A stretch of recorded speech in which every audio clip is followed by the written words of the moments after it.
দীর্ঘ 55 দিনের লড়াই শেষে মিয়ানমারের বাংলাদেশ সীমান্তবর্তী बांग्लादेश एक और संकट से घिरता जा रहा है। বাংলাদেশ সীমান্ত সংলগ্ন কিভাবে দখল করে নিচ্ছে বিদ্রোহী যোদ্ধারা, মাথার ঠিক উপরে বিমান বাহিনী। নমস্কার, জয় শ্রীকৃষ্ণ। আমি শঙ্কর মণ্ডল, আপনাদের সকলকে স্বাগত ডেইলি উইথ শঙ্করে। এখন এখানে আপনারা যা পড়তে পারছেন এটি অত্যন্ত ইন্টারেস্টিং প্রশ্ন, যেটা এখনকার সময়ে ভারতবর্ষে করা হচ্ছে যে সত্যি সত্যি কি বাংলাদেশের বহু এরিয়া মায়ানমারের রেবেল যে আরাকান আর্মি রয়েছে তারা কি দখল করে ফেলেছে? দেখুন, সমস্ত পৃথিবী আজকের দিনে জানে যে বাংলাদেশ এবং মায়ানমার সীমান্ত আর মায়ানমারের আর্মির অধিকারে নেই, তা রয়েছে মায়ানমারের এক বিরোধী বা রেবেল দলগোষ্ঠী আরাকান, তাদের দখলে। তো সেই আরাকান আর্মি এই বাংলাদেশ মায়ানমার বর্ডার দখল করে নিয়েছে। দেখুন, এই বিষয় তো সকলেই কম বেশি জানেন এবং মানেন। এখন কি হয়েছে, ভারতবর্ষের বহু জায়গায় রিপোর্ট করা হচ্ছে যে আরাকান আর্মি ধীরে ধীরে নাকি বর্ডার অঞ্চল থেকে মায়ানমারের ভেতরের জায়গা দখল করতে শুরু করেছে, এবং তার সাথে সাথে এটাও রিপোর্ট করা হচ্ছে যে আরাকান আর্মি ধীরে ধীরে কিন্তু বাংলাদেশের বহু জায়গা দখল করতে শুরু করেছে। এবং এই ঘটনাকে কেন্দ্র করে দুই দেশ, ভারত এবং বাংলাদেশি যে মিডিয়া, চরম নিউজের ফাইট চলছে। আসলে এই ঘটনাটি কতটা সত্য, আসুন এই ভিডিওতে আপনাদেরকে তো সম্পূর্ণ প্রথম থেকে বুঝিয়ে বলি। প্রথমেই এই ঘটনার ভারতীয় প্রেক্ষাপট বিষয়ে আলোচনা করব, তারপর বাংলাদেশি প্রেক্ষাপট বিষয়েও আমরা আলোচনা করব। এখানে আপনারা দেখতে পাচ্ছেন বহু আর্টিকেল লেখা হয়েছে, ভিডিওস ছাড়া হচ্ছে, এবং সোশ্যাল মিডিয়ায় বহু ব্যক্তিরা নিজেদের সোর্সকে কাজে লাগিয়ে রিপোর্টিং করছে যে বাংলাদেশে নাকি কেউ এক বিশাল বড় আক্রমণ করেছে এবং 271 কিলোমিটারের মতো বর্ডার এরিয়া নাকি দখল হয়ে গেছে। আর এখানে আপনারা দেখতে পাচ্ছেন আর্টিকেল, বাংলাদেশের জমির উপরে আরাকান আর্মির দখল। এখন এখানে আপনাদেরকে একটি অত্যন্ত গুরুত্বপূর্ণ বিষয় বুঝতে হবে। এখন আপনারা যদি জানতে চান যে এই সমস্ত নিউজ বাংলাদেশ থেকে কেন আমরা পাচ্ছি না, যেমনটা ভারত এবং চীনের কনফ্লিক্টের সময় ভারতীয় মিডিয়া খুব শীঘ্রই সমস্ত রিপোর্ট কিন্তু আপডেট করে দিত। দেখুন, ভারত এবং বাংলাদেশের মধ্যে পার্থক্য এটা যে ভারতবর্ষে এক ডেমোক্র্যাটিক্যালি ইলেক্টেড গভর্নমেন্ট শাসন করে এবং এখানকার মিডিয়া প্রায় সমস্ত ঘটনা যা দেখা যায় তা রিপোর্ট করে থাকে ও আর্টিকেল ছাপিয়ে থাকে। কিন্তু বর্তমান বাংলাদেশে যবে থেকে শেখ হাসিনাকে ক্ষমতা থেকে সরানো হয়েছে এবং মোহাম্মদ ইউনুস পাওয়ারে এসেছেন, সত্যি বলতে ইনাকে ক্ষমতা কে দিল তা এখনো কেউ বুঝতে পারছে না। যে কেন তাকে নিয়ে আসা হলো, কিসের ওপর ভিত্তি করে তাকে নিয়ে আসা হলো, তা কেউ বলতে পারে না। যে কথাগুলো আমি এইমাত্র বললাম মোহাম্মদ ইউনুসের সরকার সম্বন্ধে, এই কথাগুলো মনে রাখবেন, একটু পরেই কিন্তু কাজে আসবে। তো বর্তমান সময়ে বাংলাদেশে ইনি হচ্ছেন সবচেয়ে শক্তিশালী মানুষ। আর আপনারা যদি সত্যি সত্যি জানতে চান যে বাংলাদেশি মানুষের গভীর বিশ্বাস ছিল যে এই ব্যক্তি ক্ষমতায় আসার পর ম্যাক্সিমাম 2-3-4 মাসের মধ্যেই তিনি আবার ইলেকশন করাবেন, কিন্তু রিসেন্টলি মোহাম্মদ ইউনুস কি জানিয়েছেন শুনবেন। ইলেকশন হতে সময় লাগবে। ইলেকশন করাতে ধরে নিন 2025 সালের শেষের দিকে, অথবা তা সম্ভব না হলে 2026 সালের শুরুতে। তো বুঝতে পেরেছেন তো, এখনো 1.5 বছর তিনি কোথাও যাচ্ছেন না, তার সিটে আঠার মতো আটকে থাকবেন। কোনো ইলেকশন নেই, ভোট নেই, কিছু নেই, এমনিতেই বাংলাদেশের ওপর শাসন চালাচ্ছেন। বোধহয় গণতন্ত্র এখন কবরে আছে। আর বাংলাদেশি মিডিয়ার কথা যদি আপনি বলেন, তবে আপনাদেরকে বলি বর্তমানে বাংলাদেশ মিডিয়া একদম স্বাধীন নয়। তার প্রমাণ হিসেবে এই যে কয়েকদিন আগে বাংলাদেশি হিন্দু মাইনরিটির উপর যে অ্যাটাক করা হয়েছিল, এই বিষয়ে প্রপার রিপোর্টিং তো তারা করতে পারেনি বা করতে দেওয়া হয়নি। আর এদিকে ভয়েস অফ আমেরিকা, এই আর্টিকেলটি দেখুন। এই আর্টিকেলটি কেন দেখাচ্ছি জানেন? এটি আমেরিকার সরকারি মিডিয়া আউটলেট, এমন তেমন কোনো আউটলেট নয়। তো ভয়েস অফ আমেরিকাকে শেষ পর্যন্ত বাধ্য হয়ে এই ঘটনাটি ছাপতে হয়েছিল, কেননা সমস্ত পৃথিবীর বহু মিডিয়া এই ঘটনাকে পুরোদমে পাবলিশ করছিল। তো ভয়েস অফ আমেরিকাকেও বাধ্য হয়ে এই রিপোর্টটি পাবলিশ করতে হয়েছিল যে বাংলাদেশের ইন্টারিম যে সরকার, সেই সরকার নাকি 50-এরও বেশি যে জার্নালিস্ট রয়েছে তাদের ক্রেডেনশিয়াল বা জার্নালিজমের যে পারমিট বা লাইসেন্স থাকে তাকে নাকি বাতিল করে দিয়েছে। আর বহু জার্নালিস্ট এটা ওপেনলি বলেছেন যে বর্তমানে বাংলাদেশে জার্নালিস্টরা একদম স্বাধীন নন। তো বর্তমানে বাংলাদেশের যে রিয়েল পিকচার, যে সত্যি সত্যি মায়ানমারের আরাকান আর্মি তাদের বর্ডারের ভেতরে অনেকটা এসে দখল করেছে কি করেনি, তা বিষয়ে বাংলাদেশ থেকে সত্যিকারের রিপোর্ট আপনাদের কাছে এসে পৌঁছবে তার সুযোগ খুব কম। আর এটা সত্যি খুব সন্দেহজনক ব্যাপার যে এই ব্যক্তি বলছেন আমি 2026 পর্যন্ত শাসন করব। এখন এখানে একটি বড় প্রশ্ন সামনে আসছে যে সাইলেন্টলি আরাকান আর্মি রাখাইন স্টেটের সাথে মিলে বাংলাদেশের কিছু জায়গা দখল করে তারা কি কোনো নতুন দেশ তৈরি করার কথা ভাবছে?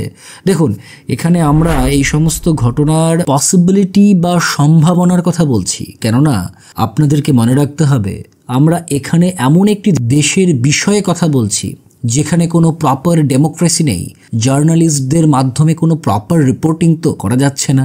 এই ভিডিওতে আমরা শুধুমাত্র বিভিন্ন সোর্সের মাধ্যমে যা যা খবর উঠে আসছে তাদের ভিত্তিতেই যা যা সম্ভাবনা থাকতে পারে সেই বিষয়ে আলোচনা করব। এখানে আপনারা এই ম্যাপে দেখতে পাচ্ছেন ভারতবর্ষ এবং ভারতবর্ষের পাশে দুই প্রতিবেশী দেশ, যে দুটি দেশকে নিয়ে বর্তমান পৃথিবীতে বহু আলোচনা চলছে, বাংলাদেশ ও মায়ানমার। এই মায়ানমারের আগের নাম ছিল বার্মা। বর্তমান সময়ে মায়ানমারে কিন্তু কোনো ডেমোক্রেটিক ইলেক্টেড গভর্নমেন্ট নেই। আর 2021 সালে আপনাদের মনে থাকবে এই দেশে হয়েছিল ক্ষমতার বদল। ঠিকই শুনেছেন, আং সান সুকি, যিনি এখানে একজন ডেমোক্রেটিক্যালি ইলেক্টেড লিডার ছিলেন, ইনাকে সরিয়ে দিয়েছিলেন ইনারই আর্মি জেনারেল। তখন থেকে আজ পর্যন্ত মায়ানমারের যে প্রাইম মিনিস্টার এবং বিভিন্ন মিনিস্টাররা ছিল তারা সকলেই জেলে। আর দেখুন, ইউএসএ, জাপান এবং আরও অন্যান্য ওয়েস্টার্ন কান্ট্রিজদের এটা লক্ষ্য যে মায়ানমারে এরা আর্মির ক্ষমতাকে শেষ করে ফেলে পুনরায় মায়ানমারের ডেমোক্রেসিকে ফিরিয়ে নিয়ে আসবে। কিন্তু সমস্যা হচ্ছে এখানকার লিডার যারা ছিল তারা তো সকলে জেলে রয়েছে। তো এখানে হচ্ছেটা কি, মায়ানমারেরই বহু লোক বর্তমানে মায়ানমার আর্মির বিরুদ্ধে দাঁড়া হচ্ছে। তারা বলেছে যে আমাদের এই আর্মি খুবই খারাপ, নিজেদের লোকের উপর এরা অত্যাচার করে, আমাদের যে গণতান্ত্রিক সরকার ছিল তাদেরকে এরা সরিয়ে ফেলেছে। আর এখানেই সৃষ্টি হয় আরাকান আর্মির। এই আরাকান আর্মিকে আপনারা মায়ানমারের রাখাইন নামে একটি স্টেটে দেখতে পাবেন। আপনারা ম্যাপে দেখতে পাচ্ছেন এটা হচ্ছে মায়ানমার এবং এই যে হাইলাইটেড অঞ্চলটি এটি হচ্ছে রাখাইন এরিয়া। আর এখানকার বেশিরভাগ অঞ্চল আরাকান আর্মি দখল করে মায়ানমারের আর্মিকে কিন্তু পিছনে ঠেলে দিয়েছেন। আর এখন বলা হচ্ছে যে এই আরাকান আর্মি, যাকে নাকি পরোক্ষভাবে ইউএসএও সাপোর্ট করে। এখন আপনারা অনেকেই জানতে চাইতে পারেন যে ওয়েট, যদি আমেরিকা মায়ানমারের আর্মির বিরুদ্ধে আরাকান আর্মিকে সাপোর্ট করে এবং বর্তমানে বাংলাদেশে মোহাম্মদ ইউনূসের সরকার কেউ যদি আমেরিকাই সাপোর্ট করে, তবে এখানে আরাকান আর্মি বাংলাদেশের জায়গা কেন দখল করতে চাইবে? দেখুন, এই বিষয়ে একটা থিওরি প্রচলিত আছে। যদিও এটা একটা থিওরি, তবু আমি আপনাদেরকে বলবো এর সত্যতা কতটা তা বাংলাদেশের সরকার জানে। তো থিওরি এটা বলে যে বাংলাদেশের বর্তমান শাসকবর্গ এটা চায় যে আরাকান আর্মি যেন বাংলাদেশের কিছুটা জায়গা সত্যি সত্যি দখল করুক, আর তারপর এই যে জায়গাটা আপনারা দেখতে পাচ্ছেন এই জায়গাটিকে তারা নতুন দেশ বা নতুন একটা জায়গা হিসেবে ঘোষণা করুক। এক্স্যাক্টলি যে বিষয়ে নাকি শেখ হাসিনা সকলকে ওয়ার্নিং দিয়েছিল যখন শেখ হাসিনা প্রাইম মিনিস্টার ছিল। তিনি বলেছিলেন যে কোনো এক শক্তিশালী দেশের তরফ থেকে তার কাছে এক প্রপোজাল এসেছিল যে আপনি বাংলাদেশ এবং মায়ানমারের মাঝে একটি ছোট্ট দেশ বানানোর আমাদেরকে পারমিশন দিন, আর এই অবদানের পরিবর্তে আপনি বাংলাদেশে বহু বছর ধরে শাসন চালাতে পারবেন। তো এখন সেই থিওরি দেখুন, শেখ হাসিনার এই স্টেটমেন্ট কিন্তু আমরা কেউ কোনোদিন ভুলব না। আর এই ঘটনার ফলে তার সাথে কি কি ঘটেছিল তা তো আপনারা অবশ্যই জানেন। তাকে কিভাবে ক্ষমতা থেকে সরিয়ে ফেলা হয়। মোহাম্মদ ইউনূস, যে নাকি আমেরিকার খুব কাছের, তিনি হঠাৎ করে ক্ষমতায় আসেন। এটা মানা হচ্ছে যে এই যে টেকনাফ অঞ্চল, যেখানে আরাকান আর্মি ধীরে ধীরে ভেতরের দিকে আসতে শুরু করেছে, এটাও রিপোর্ট এসেছে যে এখানে কিছু অ্যাটাকও হয়েছে। ধীরে ধীরে বাংলাদেশের কতটা জমি আরাকান আর্মির দখলে চলে গেছে তার সত্যি রিয়ালিটিতে জানা অত্যন্ত মুশকিল।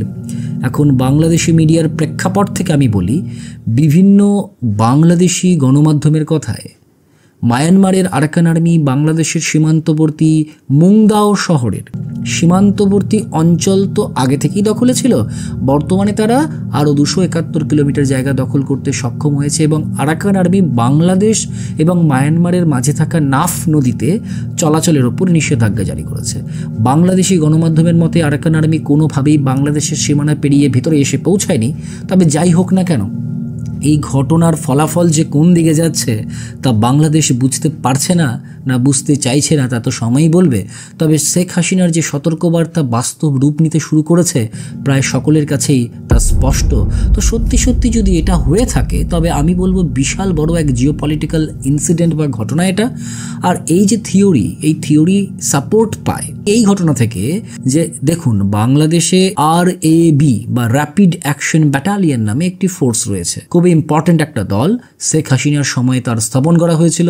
এই দলের ওপর বর্তমানে বহু আরোপ রয়েছে। মোহাম্মদ ইউনূসের সরকার এই দলকে বন্ধ করার কথা চিন্তা ভাবনা করেছে। তো এই দলের সেই সময়কার যে চিফ তিনি বলেছিলেন যে মায়ানমার নাকি বাংলাদেশের সাথে যুদ্ধ করতে চায়। সে মায়ানমারের আর্মি হোক বা আরাকান আর্মি হোক, বাংলাদেশ এবং মায়ানমারের বর্ডারে টেনশন কিন্তু বাড়তেই থাকবে এবং ভবিষ্যতে কনফ্লিক্ট হতেই পারে। দেখুন এই ঘটনাটি সত্য কি সত্য নয় তার ঠিক জানা নেই, কিন্তু এটা তো 100% শিওর যে বাংলাদেশের বর্ডার এখন উত্তপ্ত। মায়ানমারের আর্মির ক্ষমতা থেকে বাংলাদেশ বর্ডারকে নিয়ে নিয়েছে আরাকান আর্মি। এখন সেই আরাকান আর্মি কতটা বাংলাদেশের বর্ডারের ভিতরে ঢুকে এসেছে, দখল করেছে, এটা আমাদেরকে পরে দেখতে হবে। তো এই বিষয়ে এখনো বহু ডেভেলপমেন্ট হওয়া বাকি, অনেক নতুন নতুন ঘটনা আপনারা জানতে পারবেন। কোনো আপডেট আসলে আমি অবশ্যই নতুন ভিডিওর মাধ্যমে আপনাদেরকে আপডেট জানাবো। আজকে এই পর্যন্তই। ভালো থাকুন, সুখে থাকুন, ভগবান আপনাদেরকে মঙ্গল করুন।